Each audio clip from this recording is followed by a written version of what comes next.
Are you dreaming of visiting Switzerland? Planning a trip to Switzerland is very exciting, but it can also be overwhelming. How do you choose which of the many scenic cities, towns and villages to visit? Which mountaintop excursions should you take? And what's the best way to get around Switzerland? And of course, how much of the country can you realistically see within your time frame? If you've asked yourself any of these questions, this is the podcast for you.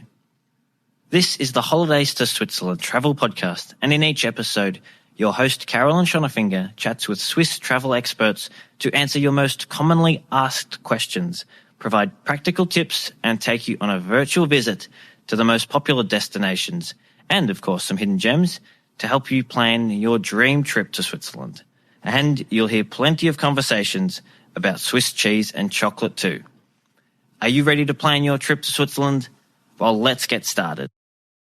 Welcome to episode 82 of the podcast. Today, I'm joined by Carrie Nicholes, who recently returned from a family trip to Switzerland. Despite only having 5 days to spend in Switzerland, Carrie and her family were able to visit numerous places and enjoy some wonderful experiences whilst creating lasting memories along the way.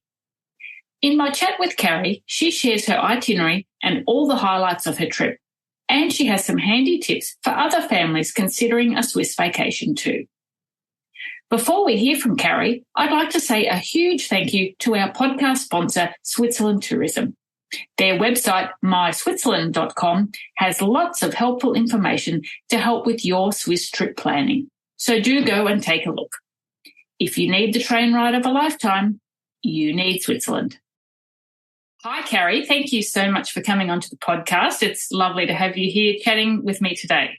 Thank you. It's nice to be here. Great. So could you start by telling us a little bit about yourself and where you're from and if you're a frequent traveller and all the stuff that gives us a good background about yourself? Absolutely. I'm Carrie. I am currently in Maryland. We've been here almost 15 years. It's me, my husband, and 3 children. I've got 3 kids, ages 13, 10, and 7. And I actually lived in France and Switzerland for a while.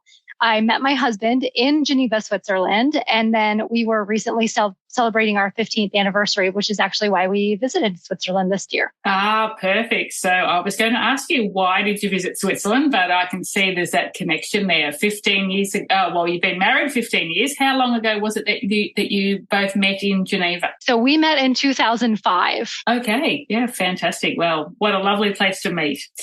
Once you decided that you were going to return to Switzerland for your 15th wedding anniversary trip, what sort of resources did you use to help plan the trip? Did you look at websites, blogs, social media? What sort of things did you find helpful? Oh, that's a great question. Yeah. So my husband had been able to explore Switzerland more when he was there. I actually didn't get to see it much.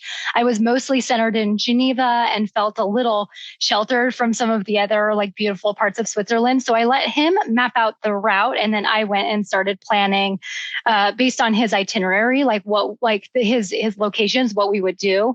And I used blogs, podcasts. I especially was looking for family blogs. That was the biggest thing that I think I wanted to use, just to get other people who had taken children, because this was our first European trip with all of the kids. So I wanted to make sure that I did it in a way that they were comfortable and happy and engaged, and it felt like it was a fun vacation for them as well. Yeah, okay. And did you sort of involve them in any aspects of the planning, or did you, obviously you know your kids, so you know what they like, but did you sort of say, well, we could do this or we could do that, what do you think, or did you kind of make the decision for them? A little bit of both. I knew some things that I just knew that they were going to love. I would read a blog and I would see something that I was like, oh, they're for sure going to love that.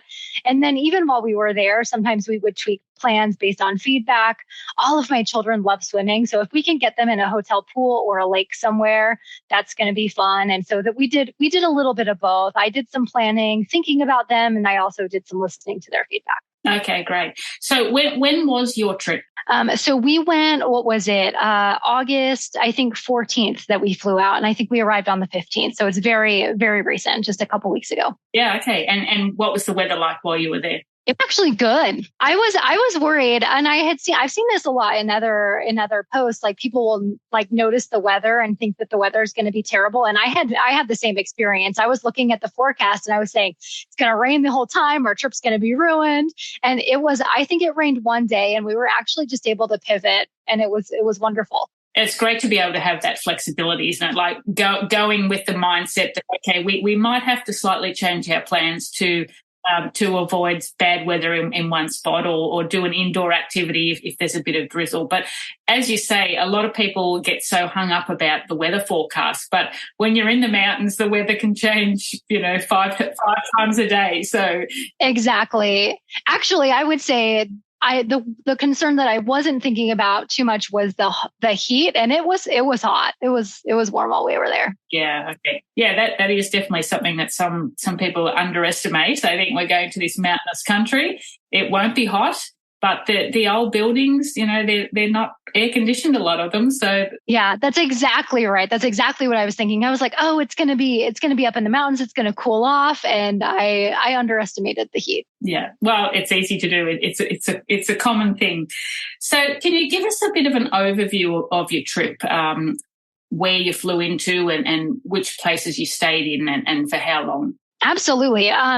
So we flew into Geneva, and we actually visited Switzerland and France. So I'm going to give you I'll go into more detail about Switzerland, but I'll give you a little teeny highlight about France. So we did 5 days and 5 nights in Switzerland. So we landed in Geneva, and we did 5 days and 5 nights in Switzerland. And then we did an additional 4 days and 3 nights in France. Okay. So did you also fly home from Geneva? We actually didn't. So that was part of the hiccup. We usually book these kinds of trips on points, and we were able to get a really great deal flying into the Geneva airport on points, and we couldn't find what we were looking for going back home, but we found a crazy deal leaving out of Paris. So we took the TGV up to Paris. So we did circle back around to Geneva and took the TGV from Geneva up to Paris. Okay. Yeah. Fantastic. Well, that's another great thing to know, that you don't have to fly into and out of the same city. You can do what's called an open jaw trip if that makes more sense. Exactly. And so there's so much flexibility there. So you can, and whether you're paying cash or points, like you can look for great deals. And there's so many easy ways to get from city to city in Europe. Yeah, exactly. So you mentioned there that you used the TGV when you went up to Paris, but how did you get around when you were in Switzerland? So we rented a car during our time there. We just kind of thought, with the itinerary that we had, we were also staying only for, a short amount of time in some of our locations. We really wanted the flexibility to get there kind of as quickly as we could. We didn't want to deal with the train situation, and having kids too. I think that just sometimes easy to have them in a car with us instead of dealing with public transportation. Yeah, sure. And I guess if you need to make a stop, it's easy to do that. Whereas, getting off the train and getting on the next train can be a bit more difficult. Yeah. Okay. So can you tell us now a bit more detail about your itinerary, which places you stayed in and what you did each day while you were there? Absolutely. So day one, we landed in Geneva, and we kind of just hit the ground running. I think we got in probably like 8 a.m. I think our flight was delayed. It was supposed to be in at 7. We hit the ground running. We actually did a day use hotel to go get showered, rested for just a couple of hours, just get ready for the day. And then we started driving. We visited Chateau de Chillon over in Montreux, and I had never been there before, but my husband had, and it was beautiful. We loved that. It was a great way to start the trip. And then we headed up to Maison Caillé, and we did a chocolate factory tour. And the kids loved that. That was a highlight. I love chocolate. I'm all about chocolate. So you want to incorporate chocolate on any kind of trip, and I'm there for it. But it was really engaging for them. And they had great samples, like a good selection of samples. So we stocked up on chocolate, and then we headed over to Gruyère. And we did dinner there, and I had been to Gruyère before, and it was probably my fondest memory during my time when I was in Geneva. And so it was so fun to be back and to experience that with my family. It's so cute. I love that it's mostly a walking, village. We had dinner there. The view from our restaurant was just jaw-droppingly beautiful, and it was a perfect first day. So. And you probably had the benefit too that a lot of the day trippers had gone. So by the time absolutely. you were there for dinner, I'm sure it was a lot less busy than it may have been if you were there for lunch. It was surprisingly quiet and wonderfully so. Like I could tell that as we were trying to find parking spot that people were leaving, and I was like, oh, it's perfect. It was great timing. And then we headed up to the hotel that we were staying at in Fribourg that night. Okay, great. And where did you go next? So that night we stayed in Hotel La Croix Blanche in Fribourg, and that was just kind of a practical location. It was great for a family of 5. It had two bedrooms and then a living room, which was nice. I think it's difficult to find lodging for 5 people in Europe in general. So we had to search for that kind of stuff. We went and explored Fribourg the next morning, just quickly. And then this was our bad weather day. So we were originally planning on going straight to Grindelwald, and it was raining and we decided against that. So we took a detour and we visited Lake Thun, and we had the Berner Oberland pass, the 3-day BO pass. And we did the Lake Thun boat cruise, and we visited Oberhofen Castle. And it was a gem. Like I was just like kind of throwing darts. I was like, okay, what are cool castles in the area? I stumbled upon that one. It looked beautiful and it was amazing. It was so kid friendly. They had just introduced, I think that month, like a mouse hunt where the kids go and they're like they hidden mouse throughout the castle to get them kind of engaged. So we as adults get to enjoy visiting, and then they have this fun activity that keeps them entertained and not so bored. And it was amazing. It was incredible. Yeah, it's a great castle. And I visited it for the first time myself this summer. I've been past plenty of times on the boat, but this year we went and visited it. Yeah, it's great.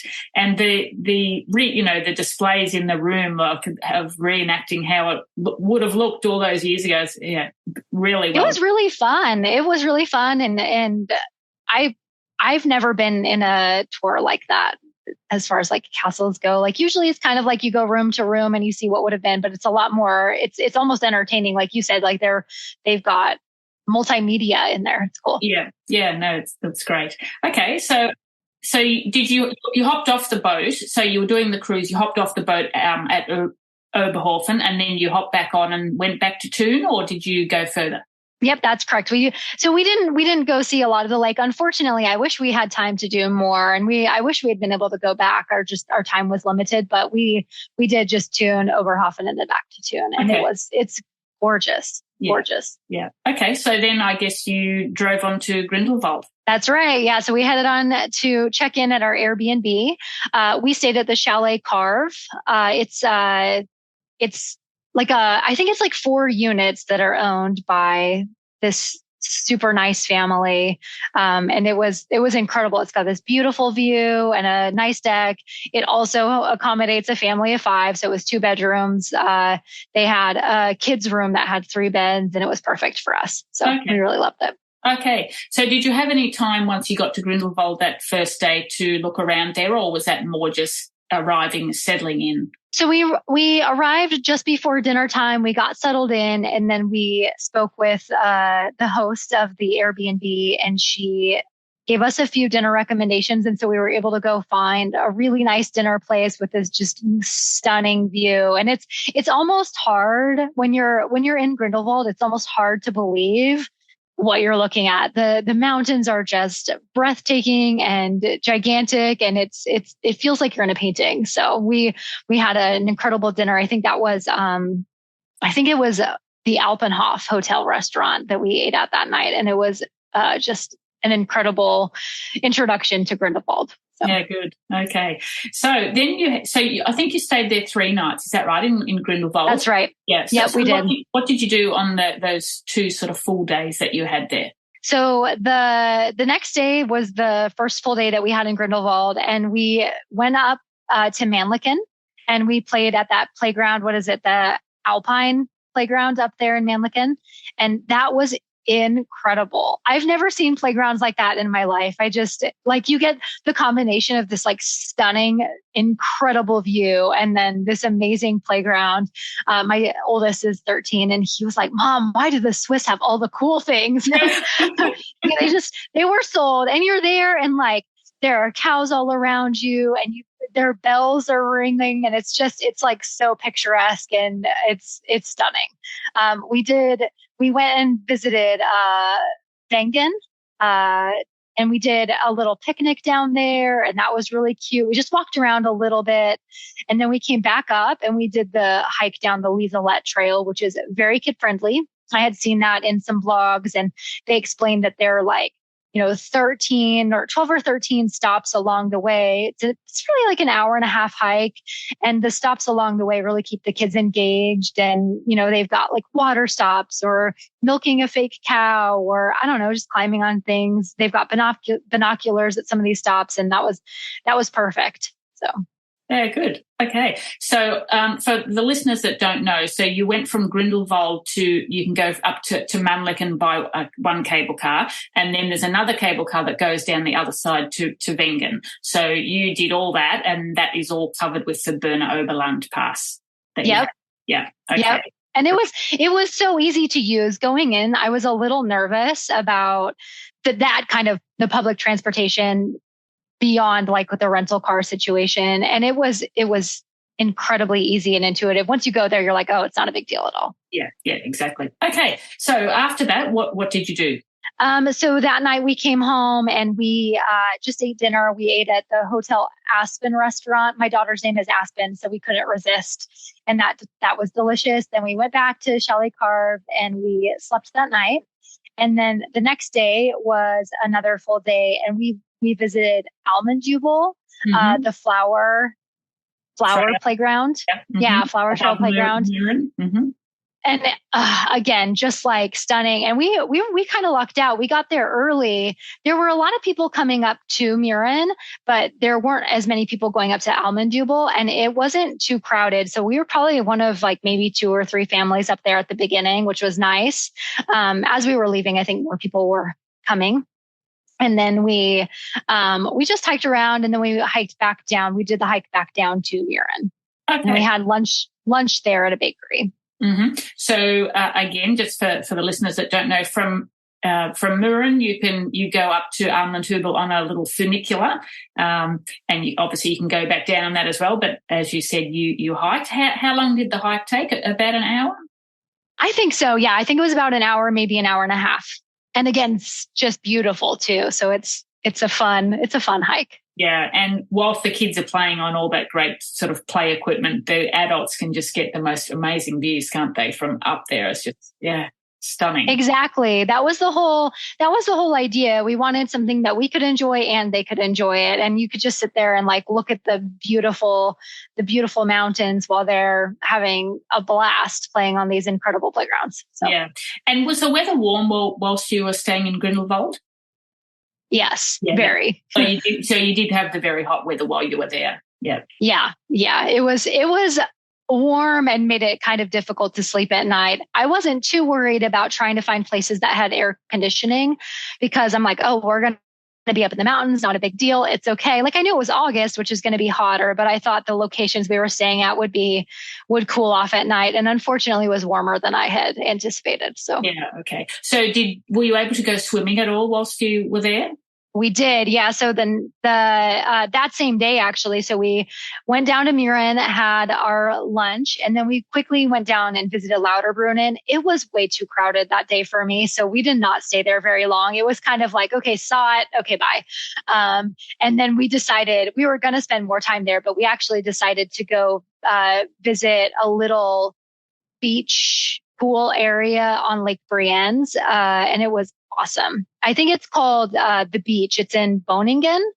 And they have the waterfront of the lake, but they also have a pool so you can kind of do whatever. And then for the kids, they've got these 2 big trampolines like on the water and this little thing that connects them so you can run between trampolines, and the kids are like running, and it was so fun. Like there were a lot of local kids there. So my kids were playing with the local kids and making friends. And it was, I really think for the kids, it was one of the highlights of that trip. Okay. So how did you find out about that? Was that something your Airbnb host had told you about? Yeah. Okay. Yes. Yeah. I said, listen, I think we might want to go swimming. Do you know anywhere? And that was one of the places that she recommended. And it was perfect. Yeah. Great. Okay. So the next day, what happened then?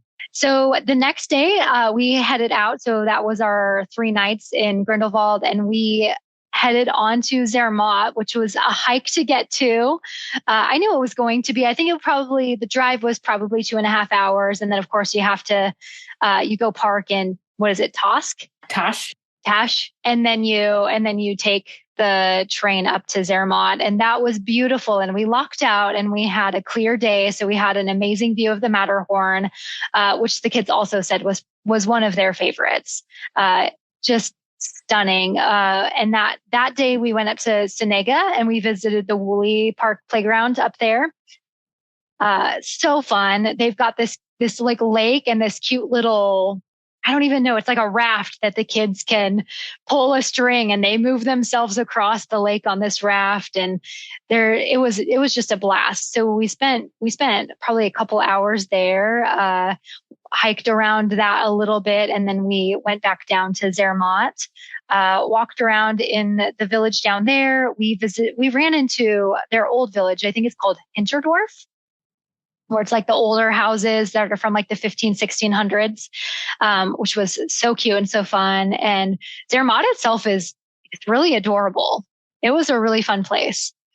And then we just went back to the hotel. We got dinner at the hotel restaurant, and then went and swam at the pool for my youngest because he was looking for some pool time. So that was how I spent our time in Zermatt. It was great. Okay. So you stayed at a hotel there. Was it difficult to find somewhere that accommodated all of you or not? Yes and no. We ended up, so we stayed at, it was kind of a strange find. It's the Best Western Alpen Resort. But it was awesome. It was really cool. So on the main floor, they had like the main bed and then a sofa bed. And then upstairs they had a loft with 2 additional twin beds. So it was perfect for the kids. And from the balcony, we had this amazing view of the Matterhorn. So it was wonderful.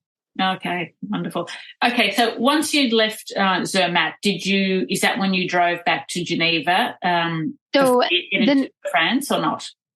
Yeah, the next day we did Chamonix, and then we went on to Geneva. Yep. Okay, yeah. Great. All right. So what about, you've mentioned some of the restaurants and things that you ate at, and you had a few picnics and so forth. Did you find it was easy to find food that suited everyone? Or like, were your kids a bit apprehensive about trying Swiss food, or could you always find something that they were happy to eat? I felt like it wasn't too bad. So for breakfast, mostly we had a couple of days where the hotel included breakfast, but when we were at the Airbnb, we just went and got groceries. So we did like simple, easy things like yogurt and cereals and things like that. For lunches, we tried to do more picnics. Like we'd go to a bakery and grab like quick sandwiches, and that was fine for them. And for dinner, we did try to push them to explore a little bit more some of the like Swiss food. I didn't think it was too hard. Like they would at least try it. The younger ones sometimes would get like a kid's meal that's more like chicken tenders or something. But we would encourage them to try our dishes as well. And they take a bite and either they loved it or they didn't. But I thought it was easy to find food. The food is definitely more expensive than I remembered. I knew Switzerland is expensive, but I think even for me, I was like, oh, this is more than I thought. This is more than I was anticipating, but it's worth it. It's worth the experience. So. Yeah. Okay. So did you find Switzerland to be family friendly? Oh my gosh. Yes. Like surprisingly family friendly. I was so impressed with the just kids everywhere and all of these beautiful playgrounds that are tailor-made to draw children in and allow them to explore the outdoors and have fun while they're doing it. So. Yeah. Okay. Well, that's great to know. So you've already sort of mentioned a couple of things that you think were the highlights for your kids, but what sort of things do they keep talking about from the trip that really made an impression on them? I think the playgrounds, yes. We visited 3. So in general, I would say the playgrounds are like memorable. The views of the mountains. So in every place we had some amazing, you've got either the Eiger or the Matterhorn or Mont Blanc, like in Chamonix, like we just vistas that are unmatched. And then what else? I think those were the highlights for them. I think those are the big things. And the swimming, of course. The lakes are beautiful. Yeah. Okay. And what about for you and your husband? I would say that you feel like it's almost like a fairy tale. Like you feel like you're in a painting or something familiar, that you're like, this is so beautiful. How can this possibly be real? So for me, it's the natural beauty of everything, I think was my favorite. Yeah. Yeah. It certainly leaves a lasting impression, I think, on anyone who visits, because, as you say, you think you're just looking at a postcard, but it's actually exactly. Yes, and you're like, I don't even know if my brain can capture all of this information. And fun. Even when you take a photo, like the photo might turn out wonderful, but it's still not as good as actually seeing it, is it? It's 100%. When you're taking a picture, you're literally saying out loud, like, this doesn't do it justice. This just doesn't capture it. And it's going to be a beautiful picture and it's still not going to do it justice. Yeah. Yeah, that's so true. So was there anything that surprised you about Switzerland?